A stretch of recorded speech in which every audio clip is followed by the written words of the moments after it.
तुम्हाला 10वीला पण होता, पहिल्याच धड्यात होता. तेव्हा समजलं नसेल पण आता समजून घ्या. ठीक आहे, नावच लक्षात राहत नव्हते बाबा, ड्रायो कोण आहे, हे आहे.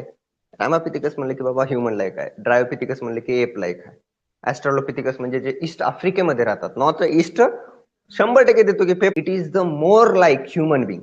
आता आपलं जे स्पेसिस नाव आहे, स्पेसिस जिनस काय, होमो सेपियन्स. होमो लागले ना, आपण ह्युमनच होतो. म्हणजे ह्युमन लाईक जे असतात ना त्यांना होमो लागते.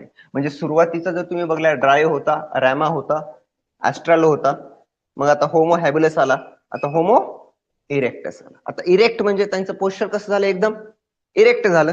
होमो इरेक्टस किती million years ago? 1.5 million years ago. आता मला सांगा, होमो हॅबिलसचं किती क्रॅनियल कॅपॅसिटी होती? 650 ते 800. मग आता थोडे हुशार झाले ना. जसं इव्हॉल्युशन म्हणजे काय, पुढे प्रगती होत जाणं, इव्हॉल्व्ह होत जाणं, उत्क्रांती होत जाणं. म्हणजे 650 ते 800 सीसी पासून पुढे आता किती वाढलं ते? 900.